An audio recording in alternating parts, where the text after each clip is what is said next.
कभी कभी मार्केट की सबसे बड़ी खबर मुंबई में नहीं, वॉशिंगटन और तेहरान में लिखी जाती है। पिछले कुछ हफ्तों से दुनिया की नज़र अमेरिका और ईरान पर थी।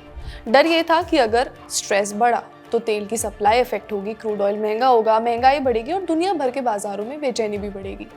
ऐसा ही कुछ हुआ भी। होलसेल इन्फ्लेशन और रिटेल इन्फ्लेशन दोनों इस क्वार्टर में बढ़ी हुई आई। लेकिन क्या अब अच्छे दिन आने वाले हैं? अमेरिका और ईरान के बीच एक मेमोरेंडम ऑफ अंडरस्टैंडिंग साइन हो गया है। स्ट्रेट ऑफ हॉर्मुज अब खुल गया है, एटलीस्ट ऑन पेपर, और अब शायद महंगाई की सारी जड़ें खत्म हो जाएंगी। इसी उम्मीद से दुनिया भर के बाजारों का मूड बदल गया है। क्या शेयर बाजार के लिए अच्छे दिन शुरू हो चुके हैं? क्या सस्ता होता क्रूड ऑयल पेट्रोल डीजल को भी सस्ता बना सकता है? और आखिर पिछले 4 दिनों में भारतीय बाजार में ऐसा क्या हुआ कि जो इन्वेस्टर्स हैं उनकी जो संपत्ति है वो लाखों करोड़ रुपए बढ़ गई? आज इसी पर बात करेंगे। हाय, मैं हूं श्रुति और आप देख रहे हैं खर्चा पानी। Brought to you by Sharda University, where the software engineer meets the talented photographer. The world comes together at Sharda University. सबसे पहले फ्रेश डेटा। 17 जून को सेंसेक्स 347 पॉइंट बढ़कर 77,155 के ऊपर बंद हुआ, जबकि निफ्टी 24,085 के लेवल पर पहुंच गया। इंटरेस्टिंग बात यह है कि बाजार लगातार चौथे ट्रेडिंग सेशन में एक बढ़त के साथ बंद हुआ। बाजार लगातार ऊपर जाने की कोशिश कर रहा है और इसकी सबसे बड़ी वजह है गिरते हुए क्रूड ऑयल के प्राइस।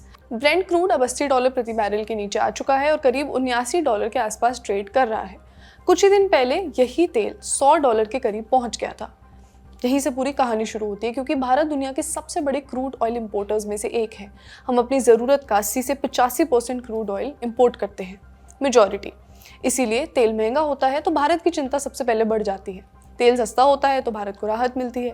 लेकिन मार्केट सिर्फ ऑयल प्राइसेस पर रिएक्शन नहीं दे रहा है, मार्केट उस डर की कीमत भी लगाता है जो फ्यूचर में हो सकती है। पिछले कुछ महीनों से प्रॉब्लम सिर्फ तेल नहीं था, उसमें मिडिल ईस्ट का जो जियोपॉलिटिकल रिस्क है वो भी शामिल था। अब जब ये एक पॉसिबिलिटी है कि शांति हो जाएगी तो बाजार उस रिस्क प्रीमियम को भी हटाना शुरू कर देता है। यानी मार्केट सिर्फ तेल के गिरी हुई प्राइसेस पर रिएक्ट नहीं कर रहा, मार्केट में डर भी कम हो रहा है। ब्रॉड मार्केट में भी खरीदारी दिखी, मिड कैप और स्मॉल कैप शेयर्स भी बढ़े। इसका मतलब ये नहीं है कि इन्वेस्टर्स को अचानक सब कुछ अच्छा लगने लगा है। इसका मतलब ये है कि जो रिस्क एपेटाइट होता है वो वापस लौटती दिखाई दे रही है। सेक्टर वाइज देखें तो रियल्टी, आईटी और फाइनेंशियल सर्विसेज के शेयर्स में अच्छी खासी बाइंग हुई। तेल की कीमतों में गिरावट का फायदा उन सेक्टर्स को ज़्यादा मिलता है जिनकी जो कॉस्ट होती है उसमें एनर्जी के प्राइसेस का रोल होता है, काफ़ी बड़ा रोल होता है। लेकिन हर शेयर इस रैली का हिस्सा नहीं था। ऑटो और कुछ मैन्युफैक्चरिंग जो शेयर्स थे वो दबाव में थे।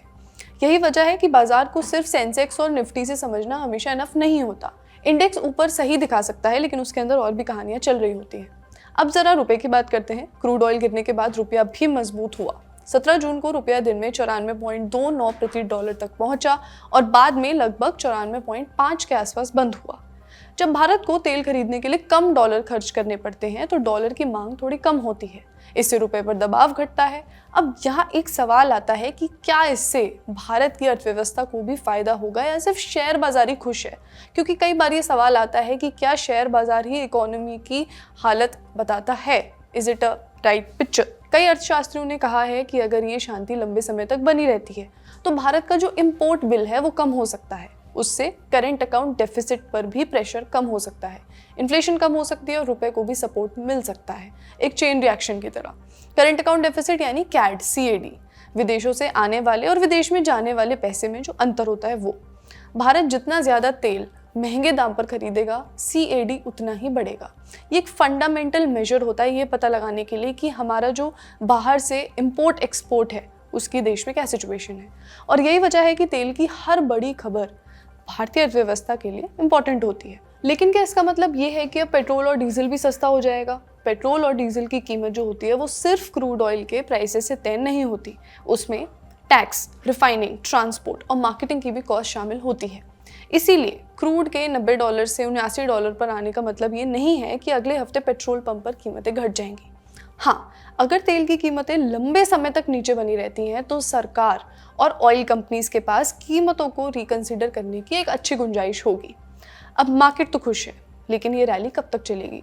एक्सपर्ट्स का कहना है कि फिलहाल सेंटिमेंट मजबूत है और क्रूड ऑयल में गिरावट ने इन्वेस्टर्स का भरोसा बढ़ाया है।